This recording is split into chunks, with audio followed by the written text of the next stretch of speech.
Hey, good morning to everybody. Happy Thursday. It's Daryl here. It's 5 a.m. here in Connecticut on the East Coast. I'm running a little late today. I put up a post on my community section here on YouTube. I've been working on some artwork. I did start making another video, but I came across something that it's alarming. It changed my whole mood this morning. First off, let's talk about coronavirus. I've always, since this came out in the last month, I've been of the opinion that it's scary. It's a virus, and the way it is spread, it will inevitably circle the globe and infect this country. I think we'll develop a vaccine and we'll conquer it. But I believe the tougher times are ahead. I'm not somebody that's an alarmist at all. I try to base everything that I say and the way I think on reality and information on valid facts.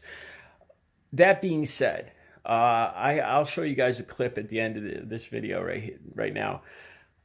This is what alarmed me. It's a video of Trump in a press conference in the press room from yesterday. I believe it was February 27th. February 26th or 27th. And I can understand that the Dow Jones has fallen 2,000 points just this week. It's troubling. It's understandable. It's troubling. So what would a good leader, an ideal president, ideal leader do right now? I'm not a leader, but I would assume you have to give the people the facts, the truth, to deal with this. The less questions people have, the less panic, the less fear there is when people understand and know the bottom line, the truth, even if the truth is unsettling or not positive. You need to know it. Once you have the information, you can then work out a plan and deal with it. You got to have the facts. That's my opinion, especially with something with the Dow Jones, because I think the Dow Jones and a lot of the stock market operates on gut feeling, on fear, on not knowing. People wanting to get ahead, guessing where the country's going to go, where the stock market's going to go. And that's what creates, again, I'm not a financial analyst, but I think that's what creates the big highs and the big lows is just a speculation. That's what it works on. So this coronavirus, personally, I think a president, a leader would come out and tell the country, relate the country the truth. I think probably the first thing he should say is, ideally, when we believe there will be a vaccine available for this. Now, I don't think Trump actually in this video or in this press conference actually says. He makes it sound like the thing that troubled me so badly is basically he made it sound like this has all been eradicated in the United States. What he says, I couldn't believe he was saying this. And I'm used to Trump saying bizarre, terrible, dangerous things. And okay, so in this video, I'll show it to you. He says there's 15 cases now in the United States. It's going to be down to 5 next week, maybe 2 cases, and then 0. So basically, he's saying we got this under control. It's going to be eradicated. Vaccine's coming. It's just the flu. That's paraphrasing, but that's you'll see the video. That's basically what he's saying. No, nothing could be further from the truth. There's 60 cases in the country right now. According to the CDC and all the professionals, it's going to go up. It's going to go up exponentially. It will increase without a doubt. It's the nature of any virus, but especially this one, the way it's transmitted. I on one hand, I think there's going to be in the future, there's going to be a lot of kickback because I think this will come back to haunt Trump. In other words, I want to see, I don't want to see Trump get reelected. like to see him being, his lies being addressed. But the fear of what this isn't the ideal circumstance that I want to see it in, where people are going to be sick, hurt, or dying. It's not the ideal, it's not the way I want to see Trump go down.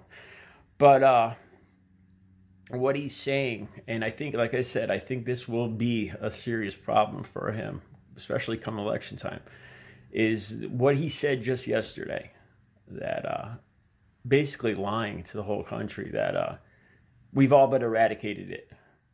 And that nothing can be far. Like I said, I'm not an alarmist, but from everything I understand, it's going to get worse. It's probably going to get worse pretty fairly quickly, and it's going to spread through a good portion of the United States.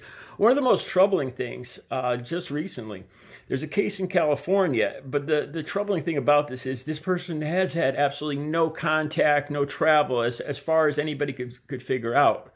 So it's hard to tell how this person contracted it, and that's very worrisome to the CDC.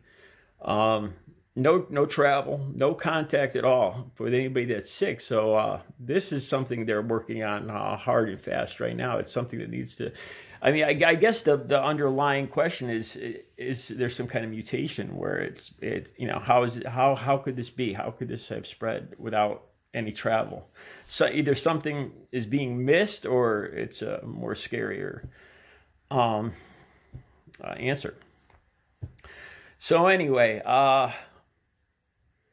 the way he portrays this, and I understand too that he has to. I'll give him this. It's a tightrope act. It's a delicate balance because you have to tell the people the truth. You do, and you have to inform people of what to expect, how to deal with it, and so on. But not to alarm them, where that would cause even greater damage to people's health and to the economy.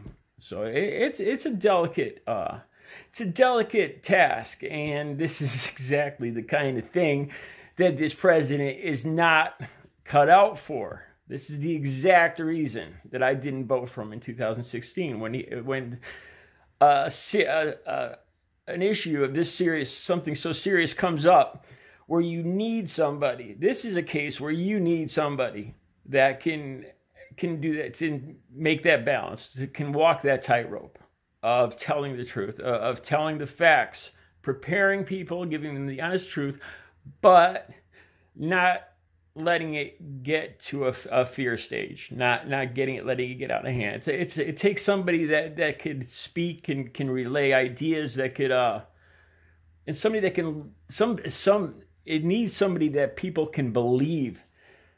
And let's be honest, we have no idea. Trump has lied. I think the count is up to 1,700 lies. I think the New York Times or Washington Post has counted in the last 3 years.